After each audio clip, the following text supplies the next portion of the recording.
Right, we'll just give it a minute for a few people to start signing in.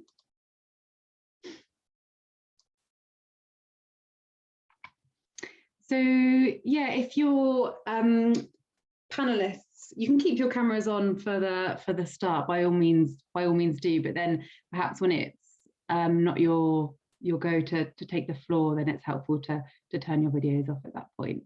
So there's a few people joining in. Welcome everybody who's coming in. Great to have you. We'll just give it a minute more to allow people to find the link and get onto the webinar.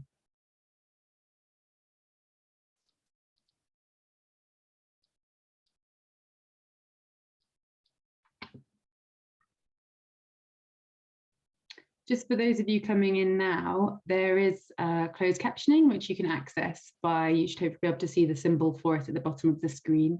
So you can press that. We also have the British Sign Language interpreters here who will be switching out between themselves, and I can pin those videos in turn. We've got a panel of some brilliant speakers here who I will let introduce themselves in full, but I'll just give it a minute more to see if we have a few others joining before we make a start.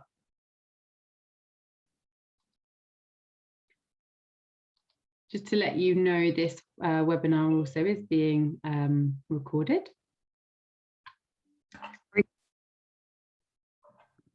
Hi, Catherine. There we are. I can stop the video as well. All right, let's make a start. So hello, everyone, and thanks so much for joining today. So this webinar is all about higher education, and it's great to have the panel that we do, and I'll move on to kind of give them each a bit of an introduction when we get to that point. So this webinar is, it's going to be fairly informal. Each panelist will share a little bit about their experience and expertise before we move on to Q&A. So the chat box is turned off, but you can submit questions using the Q&A function. So please do. We really encourage just you guys to contribute and add any thoughts and ask the panelists any questions as well. So the webinar is also being recorded to let you know that, and will be made available to members after alongside the transcript. To introduce myself, I think I recognise names and I know a few of you, but I'm Kate Mattick, Membership and Engagement Coordinator at GDI Hub. And GDI Hub are partners of the Snowden Trust, and as part of my role, I work to support the Disabled Leaders Network development and Snowden Scholarship Programme.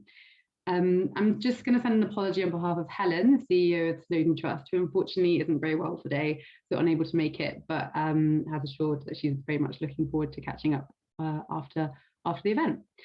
So we've got a panelist here who are going to speak to us all about higher education, and the main reason that we've designed a webinar around that is very much come from member feedback from last year, where people were really interested in kind of sharing experiences, learning from each other, and being able to have that opportunity to kind of really develop knowledge within the group. And the idea is that this can be a place where kind of relationships can grow from and people can network. So I'm sure that hopefully the panel won't mind, sharing any contact details after if anyone has any questions, if there's anything that is raised during this discussion that you feel you want to explore more, understand more about, then please do get in touch. We're really keen to hear from people, whether it's that you want to write a blog post or be part of a panel discussion in the future, then we would definitely love to hear from you. So to give you a little bit more information about the panel that we have here, we've got Adam Hyland, co-founder and director of Accessibility and Inclusion, Lily Bjornasorte, who spent time as Disability Representative Officer at Durham University, is going to share a little bit about her research findings. Tabitha Kenler, who's currently a postgrad student at University College Dublin and doing an MSc in International Relations. And then we've got Pierre Wilkinson, who is previous NUS Disabled Student Officer and is now working for diversity and ability alongside Adam. So we'll do the running order. We'll go through. Each panelist will share a little bit of their experience, and then we'll have the Q&A towards the end. So I was going to invite Adam, if you would like to take the floor, and I will just mute myself and stop my video. But yeah, Adam, please do introduce yourself in more detail as well. Thank you very much. Okay, and thank you for involving me in this wonderful networking event. So thank you. So, as Kate said, my name is Adam Highland, and I am the Director of Accessibility and Inclusion, Diversity and Ability. Diversity and Ability is a disabled-led social enterprise, which was born out of the disabled student movement 12 years ago. Just a bit more background about me. I am also a board member on the advisory board to the GDI Hub. I was the NUS disabled student officer 10 years ago, which feels like a lifetime ago. Before that, I was a disabled student studying at Bournemouth University. I guess I wanted to just reflect on my time as a disabled student and my time as the NUS disabled student officer. One thing I think for me as a disabled student is I have a physical diversity, which is quite visible. I'm a wheelchair user. The reason that I kind of touch on that is because for me, the biggest barriers that I faced at university were actually barriers around dyslexia. But I didn't actually get diagnosed as a dyslexic learner until my final year. And I think for me that was quite a key moment in my studies, because for so many years I think I had support around my physical difference that maybe masked my hidden diversity. And I think that it's really key, looking back, to really have a clear understanding of what services are actually on offer at university. I think there's quite a big disparity in higher education around access to information, advice and guidance. I think as a sector, universities probably need to do more to be really clear what services are available. So I think if I had access services earlier, I would have gained a better understanding of my dyslexia and my hidden differences. I think that would have had a positive impact for me anyway, earlier in my learning journey. The second thing I wanted to just touch on is DSA. I think DSA is a key support mechanism, just for inclusion purposes. DSA stands for Disabled Student Allowance, and I like to reflect on Disabled Student Allowance because it's a really good support mechanism to enable people to reach their potential. I think it is a process that is far too long, far too laborious, quite frankly, in order to get the support and money disabled students need. For me, as a dyslexic learner, who didn't know he was dyslexic at the time, filling out many forms was a huge barrier. I think the forms have got better, more concise, but I think there's a long way to go in terms of SLC making the DSA process more accessible. The first thing I wanted to touch on was assistive technology. The reason the organisation that I work for started is because thousands of disabled students were getting given assistive technology, but so many students were not using it. The reason being at the time, this is 10 years ago, but I think it's still relevant now, is that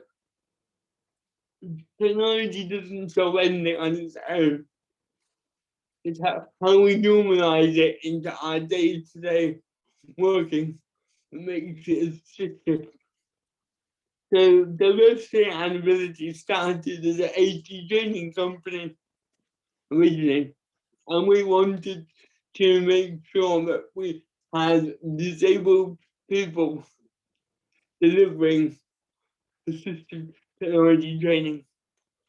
The reason being is that we believe that people use assistive technology day in, day out, not because they're selling it, but because they need to use it, make better assistive technology training. Without going into more detail than that, I guess my message really is make sure that we're using, or at least aware of what assistive technology is available to us in our learning environment. And if we don't know how to use it, then get the support in finding out how we can integrate our technology into our day-to-day work first. And then finally, before I hand over back to Kate, I just wanted to touch on transition. And I guess, like I said a minute ago, for me, disabled student allowance, albeit laborious in terms of the process to get this support, is an amazing support mechanism. And I think what we need to do as a society is use that amazing support mechanism and link it with the workplace. And I think there needs to be more focus for better transitional support for individuals going from education into the workplace. We know that there's thousands and thousands more disabled students getting disabled student allowance compared to the number of people applying for a similar funding pot of money in the workplace. I'm sure peers can give you the statistics because peers are great at numbers. But they are my key reflections as a disabled student and as anyway, disabled student officer.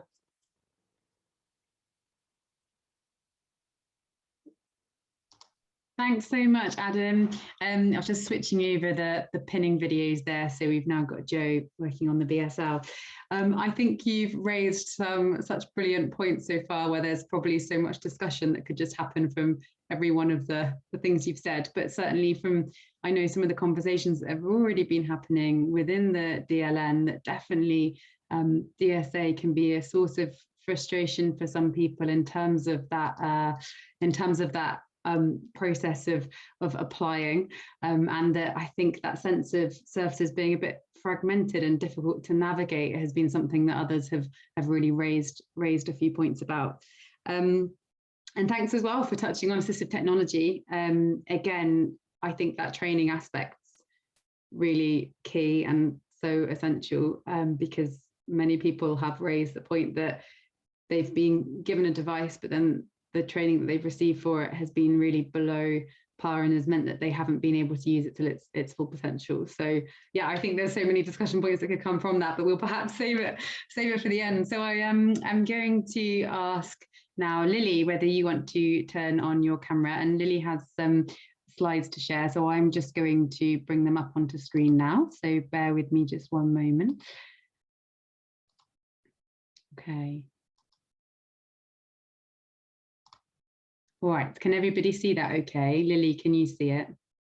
Yeah, that's brilliant. Thank you, Kate. Right. Okay, I'm going to stop my video now and hand over to you, Lily. Fabulous. Thank you very much. So yeah, thank you for inviting me for today's webinar, Kate. When I saw the title, which was Empowered in Education, Disability, Higher Education and Academia, I thought, wow, this is probably a really good chance to finally use my undergraduate research findings and put them to good use for a bit of good discussion. So that's what I'll be talking about today. Also, just for a little bit more about myself. My name is Lily. I am, I guess, a Snowden Scholarship alumni. Now, I was a recipient of the scholarship last year, and I did my master's at Cambridge in disability studies, and I'm now a part-time research assistant in disability studies at UCL. But today I will be talking about my research findings when I was an undergraduate at Durham studying sociology. Could we go back a slide, please? Never mind. Anyway, so today we will be, thank you. Today we will be covering my dissertation, which was titled Navigating Collegiate University Culture as Students with Concealable Disabilities. And as you can see from the slide, I've put collegiate and concealable in brackets. And the reason why is, although these research findings were about collegiate universities and about concealable disabilities, these are conversations that can ascend collegiate culture and can ascend just concealable disabilities. And this is a research project that contained 7 students with a range of disabilities ranging from autism to genetic disorders to diabetes, chronic leukemia, mental illness, a whole spectrum of disabilities. And you will see that artwork also scattered throughout these slides, which represents their experience at Durham University. So next slide, please. So as an overview, we'll be covering 4 main sections of the research findings, which is shared spaces and shared facilities. Then we'll move on to the experiences of sports and societies. Then we'll go on to talk about reasonable or unreasonable adjustments made by disability services at Durham. And then we'll finally go on to the importance of support networks. And then at the end, we'll have the discussion questions, but we'll leave that to the end of the webinar. Next slide, please. So first section, we'll be covering new spaces and shared facilities. So interestingly, a shared concern across the participant narratives within this research project was navigation of their communal college facilities whilst managing their disabilities. So we're going to focus here specifically on the story of a participant who's under the pseudonym Caitlin. And Caitlin had very recently gone through quite a traumatic diagnosis of diabetes. And as she explained to me, when it came to room allocation, I was shocked and I immediately felt panicked as there was no way that I could share a room, never mind a bathroom. My illness requires needles, lots of medical equipment, cannula changes, sometimes blood and vomit, and great fatigue. So Caitlin's challenges of navigating the nomadic college space extended beyond the bedroom and bathroom and also in the communal dining hall. So for Caitlin, her disability and the visibility of her diabetes in the dining hall perpetuated her feeling of otherness. So Caitlin explains how one of the things I said to the FRAPs, who are fresher representatives, in the first week was, people are looking at me in the dining hall and then it's like, what can I do about it? There's nothing I can do about it. And I'm trapped with the same people that you see 3 meals a day, every day. It didn't make me feel normal nor welcome. So we kind of see here how the collegiate culture in university was a space where Caitlin didn't feel as if she belonged, as she felt as if her diabetes was on display and she had no control over this. And as a result, she felt excluded and non-normal. Next slide, please. So the second section of my research findings is sports and societies. So we're going to move on now to a participant under the pseudonym Gavin. So Gavin's narrative of his college experience explains how his expectations to the commitment to sports teams and societies was at conflict with his disability, autism. So Gavin explains part of autism is being stuck to routine and would cause me so much anxiousness being called to practice at last notice or so late at night. So important here for Gavin's narrative is that the lack of support he had been offered prior to university as well as when he was at university. So for Gavin, he felt less equipped to participate to the standards of the societies and clubs as a result, or as Gavin explains. So it's not as simple as the collegiate system simply shutting me out. I didn't ever get told how to take part in sports clubs, and when I asked for help, I got told that they would take me shopping in Sainsbury's instead. So as a result, the collegiate system doesn't seem to be a place for complete beginners to something. People in the college are A-type personalities, and they want people from the same backgrounds and who are the best at everything. So the issue for Gavin is that for the sports and societies, they want people who are essentially at the best of everything, and that are completely able-bodied, or at least he feels so. And as a result, he feels like he cannot get involved in these sports and societies, as it is a place where, again, he feels that culturally he does not belong because of his disabilities. Next slide, please. So we're going to move on now to unreasonable adjustments. So participants described that the university's disability support services were not approachable nor communally integrated. So we have here Ian, who has a range of learning disabilities, including dyspraxia and motor difficulties. So Ian explained that at university, it is such a big thing that you don't know who is behind the services, whereas at my old secondary school, everyone knew about everyone. And when someone went to the testing centre, it was just, oh, that's just not a big deal. So similarly, that for adjustments that were made by the disability support services, if I found in these research findings that they were often quite poorly integrated into the wider community collegiate culture. So we're going to go back to Caitlin with her new diagnosis of diabetes, who explains how when she requested a single room and bathroom, her privacy was at her expense of belonging to the college. Caitlin described how being designated to disability-specific college accommodation was then coined the hospital ward by her peers in Freshers Week, and then this had wider repercussions for her image and her social relationships. So as Caitlin explains in her own words, it is harder to get to know people because you're forced together with people who have medical conditions rather than people who have similar interests as you. And as a result, it reinforced the division. I felt that I struggled, and I still struggle to make friendships to this day when everyone already viewed me as separate. So we see here as well that just because we have disabled students who are integrated physically into the university, it does not mean that they feel as if they culturally belong to the university. Quite contrary, as a result of this physical separation between the disabled and non-disabled students, there is still the perpetual, I guess you could say, ableist attitudes that still prevail that disabled students still need to face in higher education. Next slide, please. So finally, we're going to move on to the last section, which is support networks. So we're going to go back to Gavin. So Gavin explains that his lack of support networks was demonstrative of how A-type students are marginalised from the university, or as Gavin explains. The sad thing is that I remember from the special autism induction that I am the only one left in my final year. Everyone else has just disappeared from Durham. As a result of the tribalistic and clique college system where you have to seem to conform to stereotypes, I've turned my back on the system and I now have no problem with my identity now. And then I'm also going to put another narrative side to the side of this as an example of what support networks can offer if we have a heterogeneous set of people. So we've got here Josie, who has a genetic disorder which affects her eyesight, affects her physical abilities, and also affects her mental health. So for Josie, her heterogeneous friendship group became a support network, which then allowed her to actually de-internalize the expectations of the ideal university student. And I'm going to end here on a big quote from Josie, which I think really shows the importance of having diversity within university culture. So as Josie explains, my flat was a safe space because there was a lot of understanding. If I was feeling emotionally or physically worn out, there was no kind of, oh, why are you tired? Instead, it was just, she needs to recharge.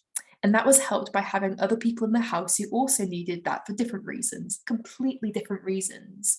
We learned that it was about adjusting what you need to get to the same point rather than adjusting your expectations.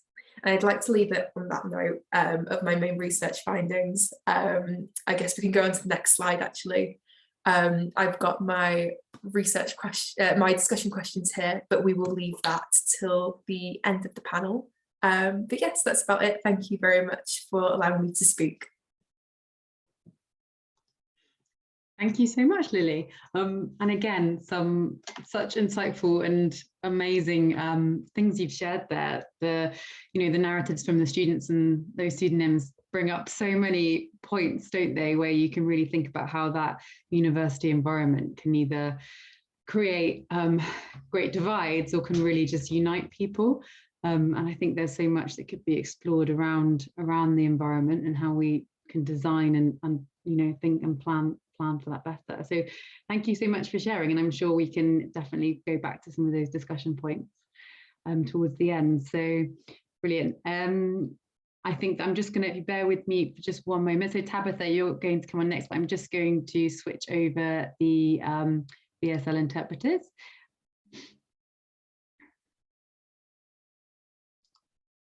Okay, fab. All right, Tabitha, hello. Thanks so much again, and I'm going to turn off my video now and hand the floor over to you. So please do introduce yourself again. And yeah, thanks so much for sharing. Hello, thank you for having me. It's an honor to be part of such a knowledgeable and illustrious panel. I am Tabitha Kenlin, and I will start by disclosing my disability. I'm still practicing this. I am partially sighted. I have retinitis pigmentosa, which is a hereditary degenerative condition. It's a bit of a roller coaster ride because it's degenerative. It doesn't just, get bad and stay there forever. It gets bad and then you stay there for a bit and it gets a little worse, and you get the idea. So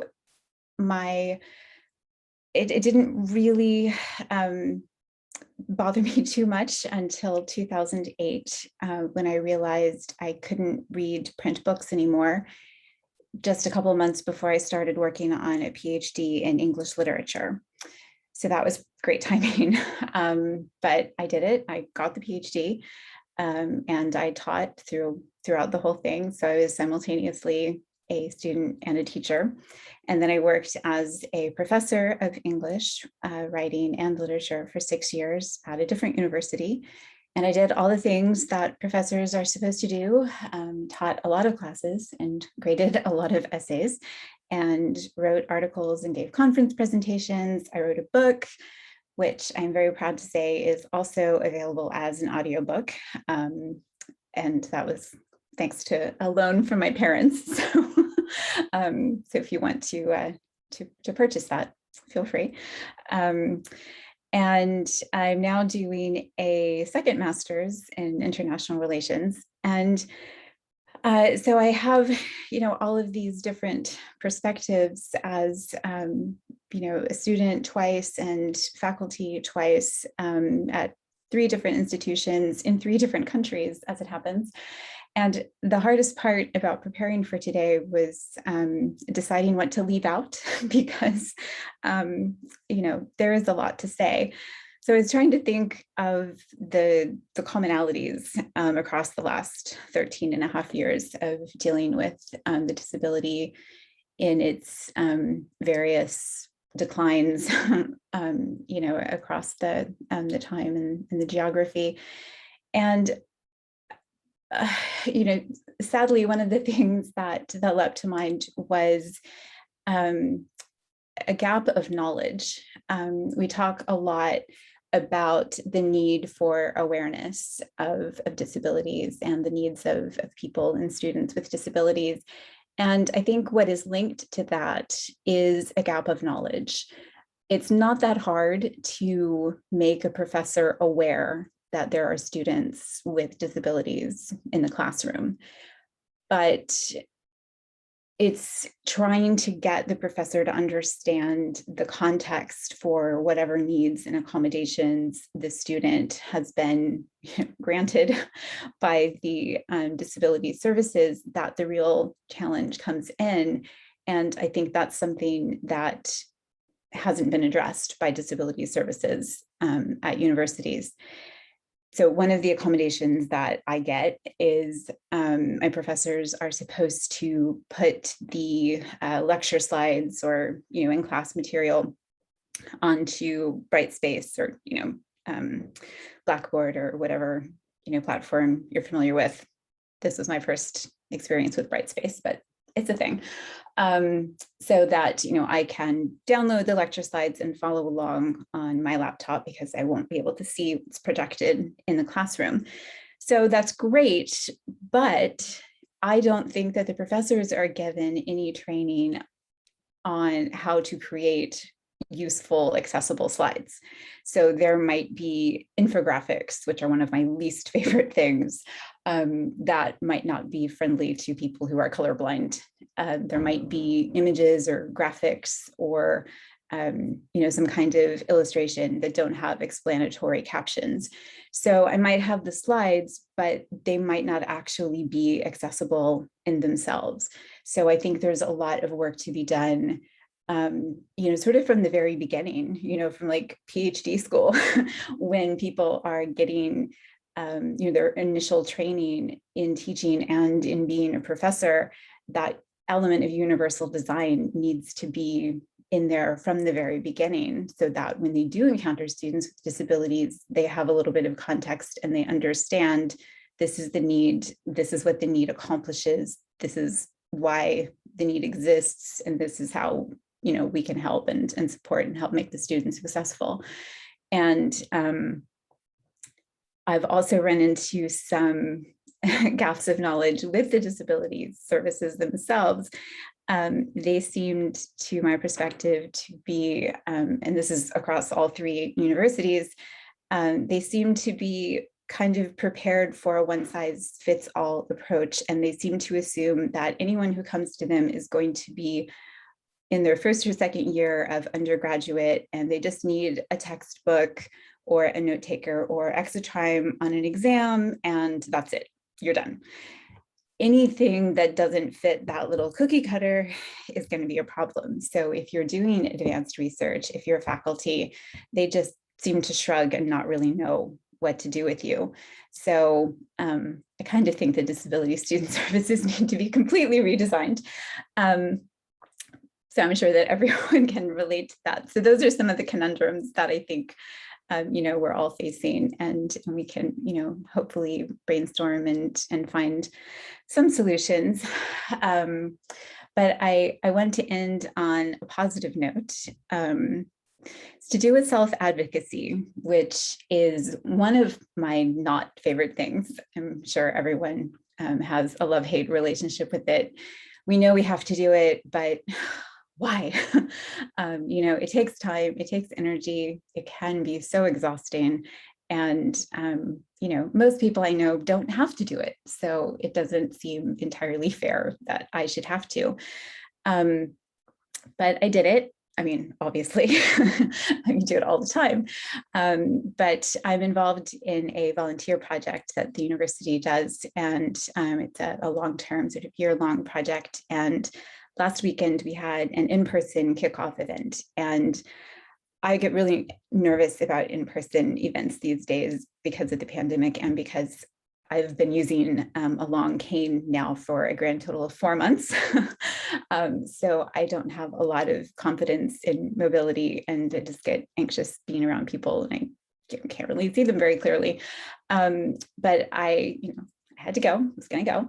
But I had a half-hour conversation a couple of days before the event with one of the women who was running it, and all about accessibility. And on one hand, I was just like, okay, that's a half hour out of my life that I could have spent working on the 3 essays I have due next week, or taking a nap, or just drinking a cup of tea and staring at the wall. But here I am explaining accessibility. But one of the things that I mentioned was how much I love registering for webinars and events that are disability related, because the registration form always has a question about accommodation. What kind of needs do you have? What can we do to help? And I don't usually put anything in there, but I just always love seeing it. I love that it's there. It makes me feel included and welcome. So I mentioned that to her. And since then, every email she sent out to the group had a couple lines where she said, if you have any accessibility accommodation needs, please let us know. Here's our email address. And when I first saw that, I thought, wow, I changed the world. I mean, delusions of grandeur. But it made me feel really good to know that I did just make a difference, and that when I was advocating for myself, I was also advocating for people who weren't advocating for themselves, and that now there will be some people after me who won't have to, because I did that. So don't want to leave you on a slightly upbeat note there, and hope that collaborations and networks like this, we can keep chipping away bit by bit, and hopefully eventually things will be even better. So thank you. Tabitha, thank you so much for sharing your personal story and experiences from across the different universities, and from across kind of, I guess, employment and working as a professor to then experiencing student life again. It's really, really valuable to hear those accounts. And I think that definitely there'll be some nods and some agreements within the cohort about this idea of self-advocacy and having to kind of push and ask. And I know that many people I've spoken to have shared that idea that it's often not just once that you're having to ask. If you've kind of told one person and it's written within your disability support plan, it can then be a continuous messaging and remessaging to make sure that gets across. So Piers, I'm inviting you now to the stage. I'm going to turn off my video and mute myself. But yeah, Piers, please do introduce yourself again and say hello before we'll move on to our Q&A. Thank you. Hopefully I haven't accidentally muted myself on my headset as well. Just a second, I'm going to clear my throat. That's better. Able to speak properly now. Apologies. Hi everyone. Actually looking at the attendees, I think a couple of you already know me from various other things, but I'm Piers Wilkinson. I work alongside my colleague Adam, who you heard right at the start, as the policy and campaigns lead at Diversity and Ability. He's already done the disabled-led social enterprise thing, so I'll skip having to do that, which is always nice to be able to just skip on to the main core of things. I was the last disabled students officer in the National Union of Students before the role was defunded just over a year and a bit ago in 2020. And following on from that, I went on to be publicly appointed to the Disabled Students Commission as a student voice commissioner, due to my long history of being, to put it bluntly, a pain in the butt to a lot of people in advocating for student voice and student rights. As people have already mentioned, we often are sat in the room going, but what about us? And you need to include us in things. So the commission is set up to look at higher education, and it's just this morning we were holding a captioning roundtable talking about the lived experiences of students and where best to go. So it is something that is becoming more and more listened to, and it's something that I think this group is fabulous at as disabled leaders in and of themselves, sharing their experience. And my colleagues so far have shared amazing, if horrifying anecdotes and their own experiences of higher education.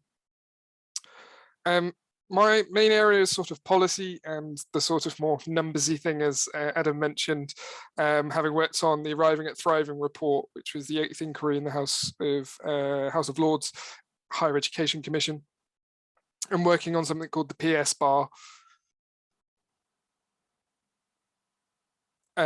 which is to do with digital accessibility, and brought those into legislation. But what may shock some of you is that I actually studied an undergraduate MSci in physical oceanography. And if you're wondering how I got to where I am today, it's because I lost a wheelchair in a salt marsh and thought maybe oceanography is not the idea for a wheelchair user at this time. But I'm just going to lightly touch on, because I really want to get to the Q&A bit, lightly touch on some of the sort of water's wet type statistics that have come out in the reports that I mentioned in the sector in the most recent years, where lived experiences and our own voice as disabled students has really shaped and made some of these reports have much more of an impact than the previous sort of 15, 20 years of looking at disabled student experiences. And the number one thing that came out of all of them was that disparity. It's disparity between courses, it's disparity between modules, it's disparity between universities, and it's disparity between what two identical students get on the exact same course, constantly having to ask and self-advocate. And I think it comes back down to a point of what Adam mentioned, which is quality of provision. There is currently no framework that universities have to follow to ensure that the provision that they're providing is quality. They sort of self-assess it themselves in a lot of cases, maybe reporting to the Office for Students occasionally. And what that leads to is every department rubber stamping their own provision because they're assessing their own provision most of the time. So it's only when we as students complain that things ever get brought up. And because of that, only 7.9% of students surveyed by the Commission reported receiving any disability-specific careers advice before graduating. And a lot of these sort of services that are so-called set up for us, and I do agree disability services should be completely overhauled, often might have provision, or they might have it in different collegiate departments. I know that Cambridge and Oxford often struggle with the myriad of different colleges owning different things. But the point is that even if they do have the services, students aren't receiving it. The provision's not to a high standard. And that's something that at DNA we work on quite a lot, is working to embed that quality, reduce that disparity.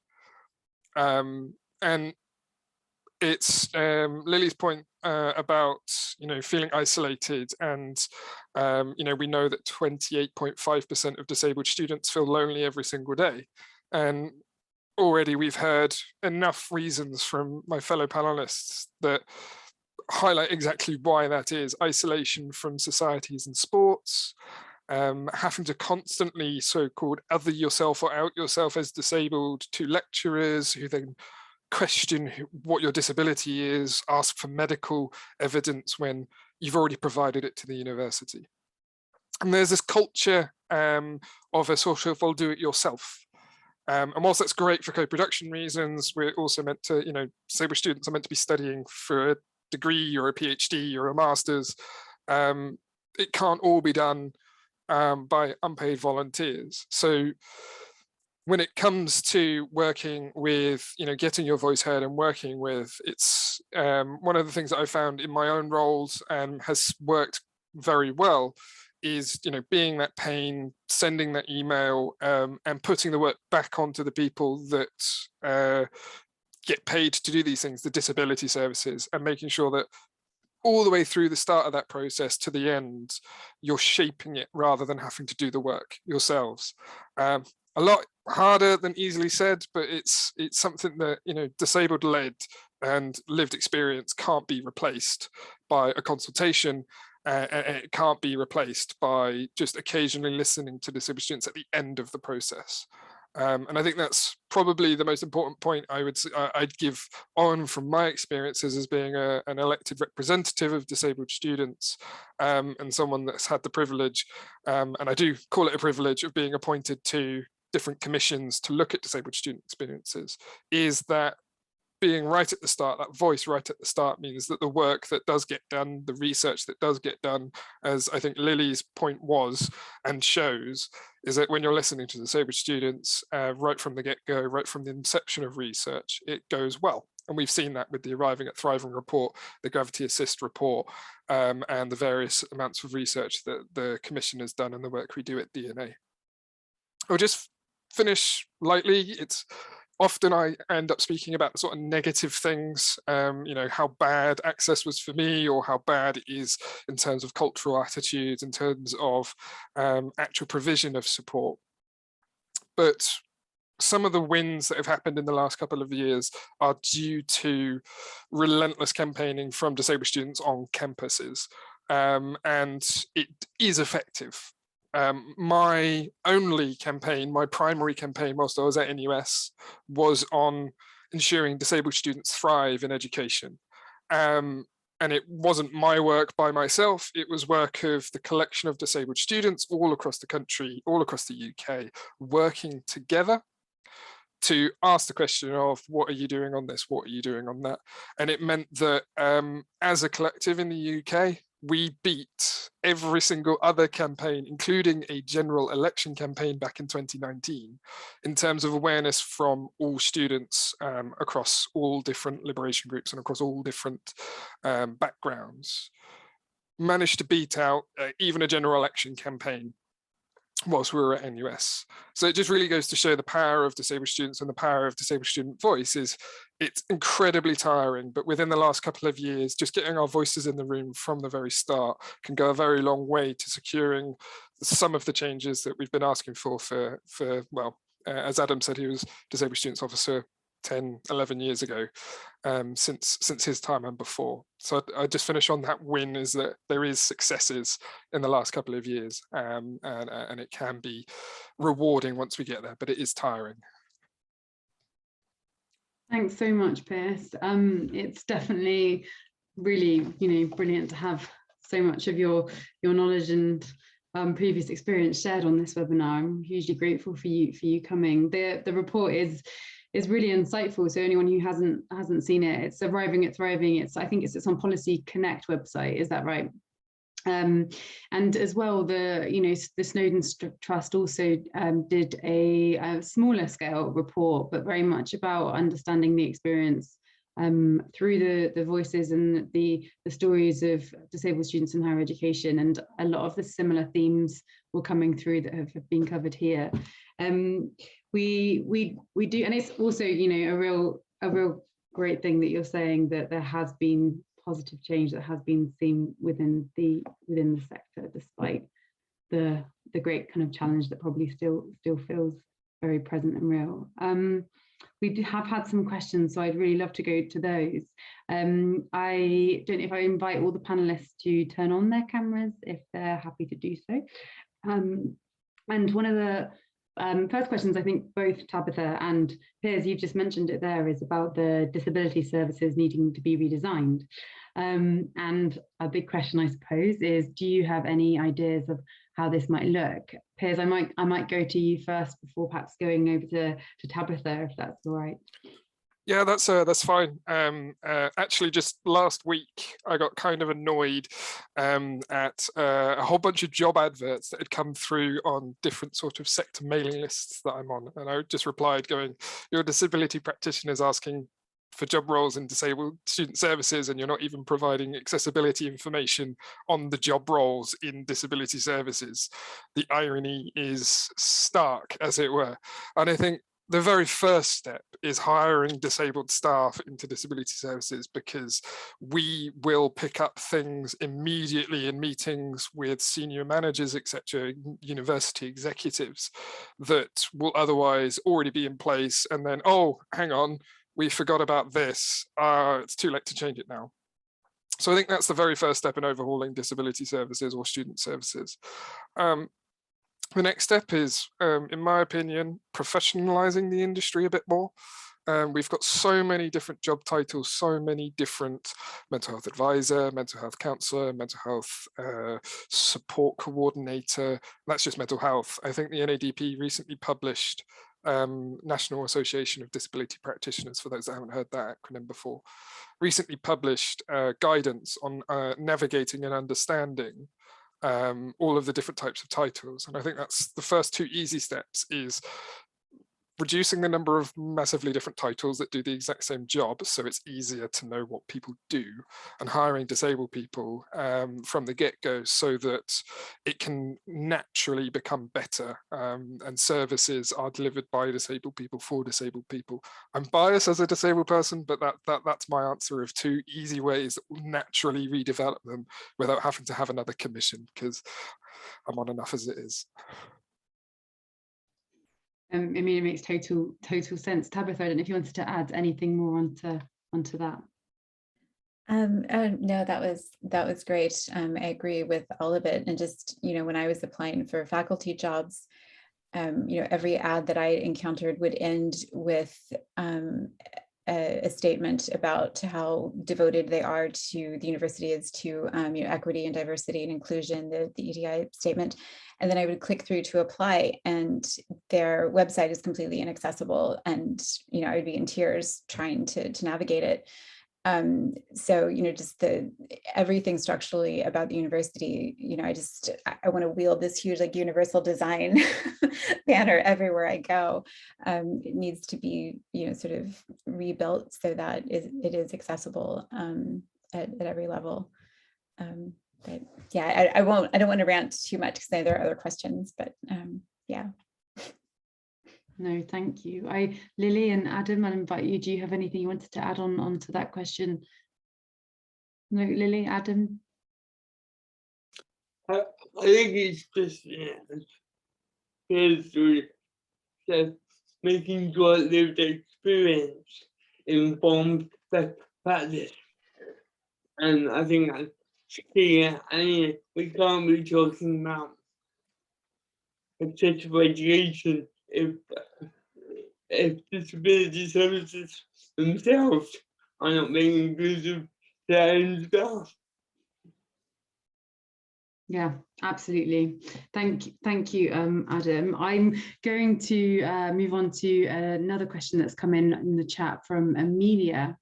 And Amelia asks, we've touched upon student needs, staff needs and transitions, and how can disabled leadership aid and guide the higher education pipeline?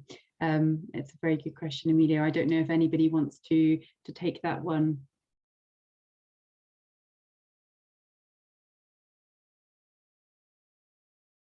Piers or Adam, in your experience of kind of leadership roles, is there anything from that question that comes to your mind?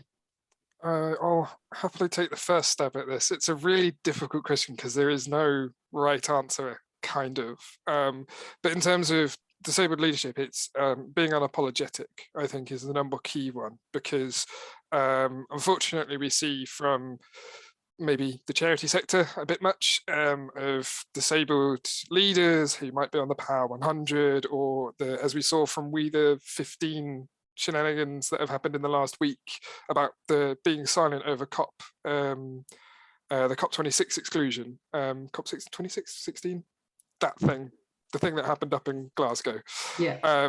Is that disabled leadership should be unapologetically loud and annoying everywhere we can be, so that pipeline isn't tokenized in any way, as we have seen in history it happening. But I would say that it can also be done, it can't just be done from the top. Nothing succeeds by being done from the top by itself. It has to be a sandwich, as I like to call it, not because I'm hungry, but it has to be at the top and from the bottom. So the grassroots has to be in contact with the leadership at the top so that it's going from both directions. It's much harder to listen to both the grassroots and the leadership in concert together to make sure that the pipeline works in the way that it's meant to. Me, that I think it's about authentic inclusion. And what I mean by that is, for me, it's not about succeeding at university despite X, Y, and Z. It's about succeeding at university because of it. So what I mean by that is, I think sometimes universities use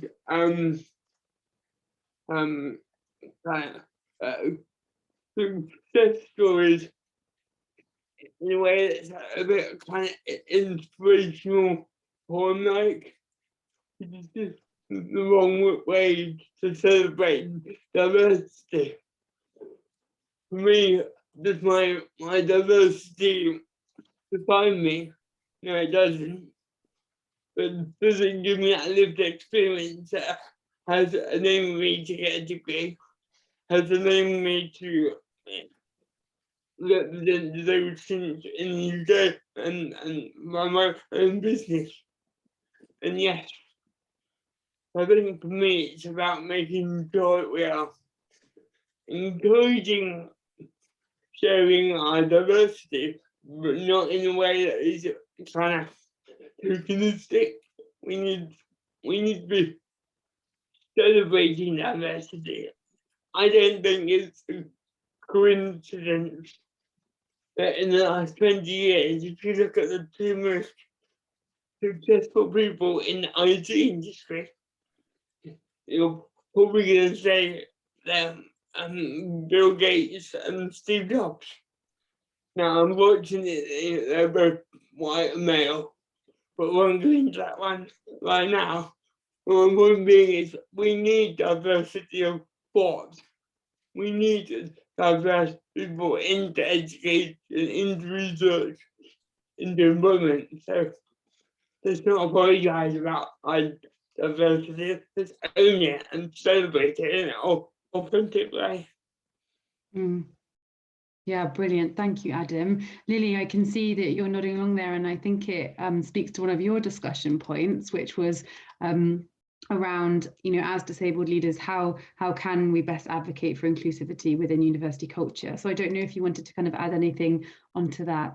Yeah, I was definitely going to piggyback some of the points there, and it reminded me of one of the classic quotes in the disability movement of not overcoming but becoming, and in doing so being radical in our approach as disabled leaders to make sure, and being very political in that as well, that it isn't just about resolving disability and doing so in very, I guess, performative ways, such as that just in physical inclusivity and physical presence of disabled students within higher education isn't ever going to be enough. There is a multitude of barriers, and they're not always physical as well. And part of that kind of radical overhaul that we can do as leaders, or at least try and achieve as leaders, is to engage more with the celebration of diversity, rather than just trying to resolve it as well. And I think the way in which we can do that is multitudes and in celebratory ways. It doesn't have to be completely negative as well. It's always important to obviously acknowledge the negative things that are happening and the ways in which students are excluded, and it is in the multiple, but then looking at ways that, okay, how can we make this place embrace the heterogeneous and divergent ways of students, and pave the way forward from there, really. Yeah, some really brilliant points. Thank you, Lily. Tabitha, I want to give you the opportunity to add anything onto the discussion. Oh, no, those are all great points. And yeah, I mean, I think I really, yeah, everything just really resonates. And, the idea of the inspiration and stuff. I had a student once actually say that to me, because this was one of the hardest parts about teaching. As my eyes got worse, I had to get used to disclosing pretty fast, because I had to explain to my students that I couldn't read their facial expressions, and if they just sort of timidly half raised their hand, I wouldn't be able to see it. I told them, you've got to wave like you're drowning. You have to make big movements so that I can see it. And if I don't see you, if I'm looking at the other side of the room, go ahead and, say something so I can hear you and find you. And so I did have one student sort of ask me, you do all this and I don't remember what word he used, but I'm not totally blind, but he used some kind of euphemism. And he's like, that's so inspiring for the rest of us. And I was just kind of like, okay, whatever. But yeah, I don't know. It's kind of a those double-edged things. You, in a sense, you want to be seen doing things and participating, and then at the the same time, you don't want to be defined by the disability. So, but when I was faculty in Dubai, by the time I left, one of the people in student services told me that she just kind of always encouraged students to take me, take classes with me because, or students who needed accommodations to sign up for my classes, because she knew that I was going to work with them and, do what we needed to do to make them successful. And I was really honored, but I was also kind of dismayed because you can't just nominate one professor to be the student, the one that students with disabilities go to. You need every professor at the university able and willing and knowledgeable and informed enough to, to be there and, be supportive. So yeah, it was kind of an interesting situation, and definitely there's work to be done. Thank you, Tabitha. Yeah, I think that, definitely we've covered so many things in such a short space of time, haven't we, about, I suppose, at the service level, what needs to change, as well as, thinking nationally and in terms of the individual institutions and colleges and experiences. So we sadly we're out of time, which seems to always just fly by when there's so much more that could be said. But I just really want to thank everybody for coming on and sharing this. And I think, we've been a small group, but there's so much covered, and I'd really urge these conversations to continue. So I don't know if there's the best way, perhaps, Adam and Piers, to reach, if anybody wanted to find out more about the work that you do, or to reach out to you both to see about how they could get involved. Where would you direct people? Number one is our website. Not only can you get involved and watch, for example, I host a HE podcast series where we talk about disability, so it's disability and queer identity, disability and women, and it's hosted by a person with lived experience. So I stepped down for the women one, and my colleague stepped up. So those are a great series that people can just get involved in by checking out our website. Loads of free resources there. In terms of getting in contact with us, we'd love that. You have permission to share my email at the very least, and we have a general education inbox for people to get in contact with. So yeah, either our website, where you'll find everything you could possibly want to know about us, or contact us directly via our generalized inbox of education@diversityandability.com.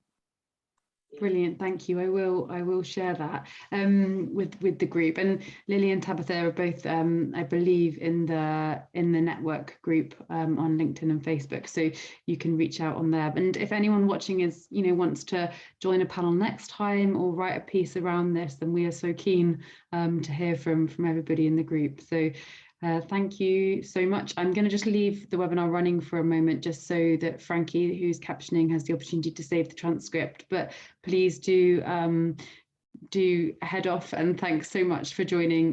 Massively appreciate it. It's been really interesting to hear you all. Absolute pleasure. Thank you for having me. Thank you for having us. No, not at all. Yeah. Thank you. Thank you. It was great. Thank you. I think we all have an opportunity to rant. Really, it's therapy for us. I did think it was interesting, Piers, what you were saying too about how disability offices just assess themselves. And, we as students, we assess the professors every semester when we finish a course, but we never, to my knowledge, I was never asked to give any kind of feedback about the disability services that I received either as a student or a faculty. So it really is just, they wait for you to get completely fed up and make a stink before they'll do anything. My favorite is, I won't name the university, but a university's disability and student services created their own survey to collect feedback. And one of the questions, you could only respond positively. So you couldn't say, no, your service was terrible. I had to wait 6.5 months for mental health support, for example. It was all sort of slightly positive stuff. And it was, you know, the issue was, is if they'd have kept it like an honest survey, they wouldn't have gotten as many complaints as they did with their active. So it is an unfortunate situation. And I will try and respond to the specific questions sent to me via email form about how do we get that better practice. Yeah, thanks, Piers. What I might do is pull all the questions together and then maybe share a doc that people can just add some comments to and distribute it. So I can do that. That'd be really brilliant, just to keep some of the conversation flowing. But yeah, Frankie saved it, so thank you so much. Thank you, Rachel, for signing for the group. It's been a pleasure to have you all on. So take care and have a nice evening. I'll end the webinar now. Everyone. Bye, everyone. Bye.